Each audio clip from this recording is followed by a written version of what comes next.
જૂના સરદાર બ્રિજ નીચે લાકડા કાપવાની તકરારમાં ચપ્પુ હુલાવનારને 4 વર્ષની સજા અંકલેશ્વર કોર્ટે ફટકારી હતી.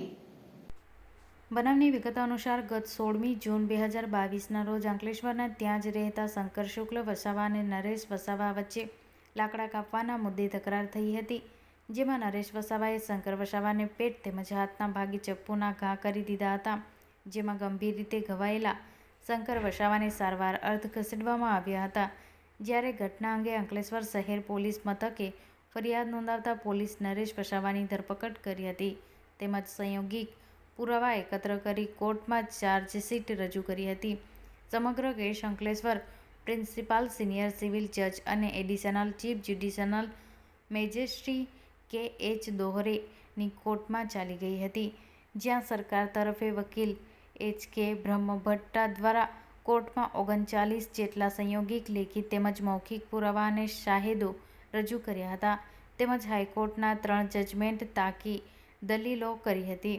સમગ્ર કેસમાં નરેશ વસાવાએ હુમલો કરી ચપ્પુ નર્મદા નદીમાં નાખી દીધું હતું જે મળી આવ્યું હતું.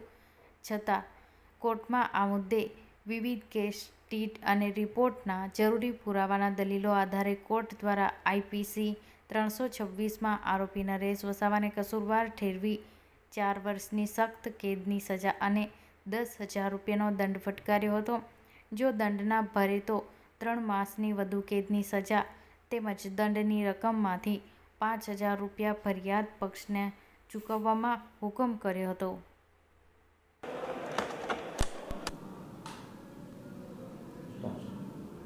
ગઈ તારીખ 30/12/23ના રોજ મહેરબાન અંકલેશ્વરના અધિક ચીફ જ્યુડિશિયલ મેજિસ્ટ્રેટ સાહેબે ફોજદારી કેસ નંબર 4483/22માં આરોપી શંકર ઉર્ફે રામુ શુકલ રાઠોડને ફોજદારી કાર્યરીતિ સંહિતાની 248(2) અન્વયે ભારતીય દંડ સંહિતાની કલમ 326ના શિક્ષાપાત્ર ગુનામાં 4 વર્ષની સખત કેદની સજા અને 10,000 રૂપિયાનો દંડ તથા આરોપી દંડ ન ભરે તો વધુ 3 માસની સખત કેદની સજા ફરવામાં આવે છે તે હુકમ કરેલ છે.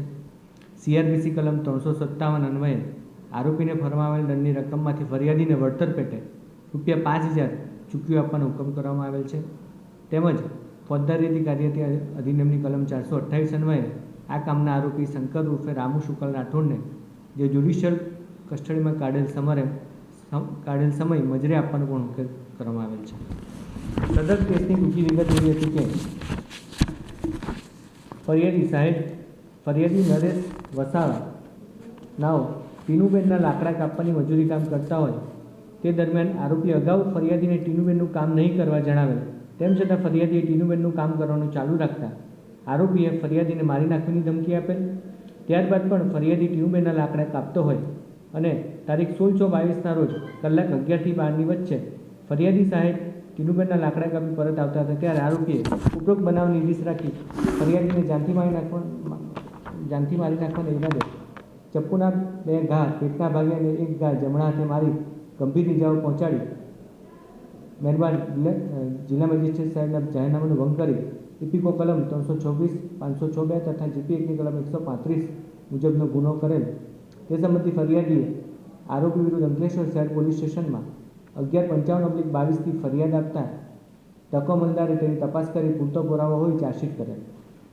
તે સંદર્ભે અમોએ નામદાર કોર્ટમાં કુલે